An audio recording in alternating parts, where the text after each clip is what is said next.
Welcome to the Slop Temple. We pray this video helps. Start with the basics. In this video, I will show you how to make canned black-eyed peas. First, drain and rinse your canned black-eyed peas very well under cold water. This helps reduce sodium.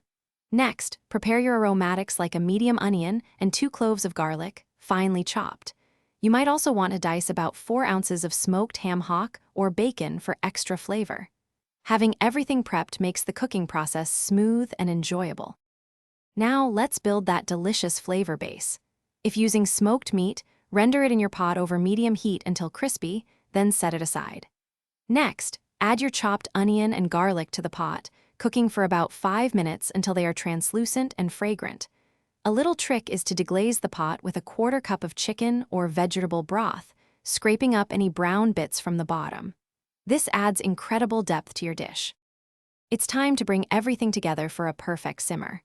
Add your rinsed black-eyed peas to the pot, along with about 4 cups of chicken or vegetable broth, ensuring the peas are covered by at least 1 inch. Bring this to a gentle simmer, then reduce the heat to low, cover, and let it cook for 20 to 30 minutes.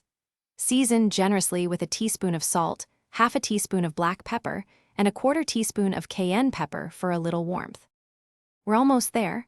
For the finishing touches, stir back in your reserved crispy smoked meat if you used it. Now is the perfect time to taste and adjust any seasonings, perhaps a little more salt or a dash of hot sauce. Garnish with a tablespoon of fresh chopped parsley or cilantro for brightness.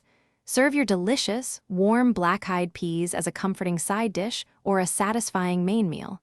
Enjoy every flavorful bite. Thanks for watching. Consider subscribing if we helped you.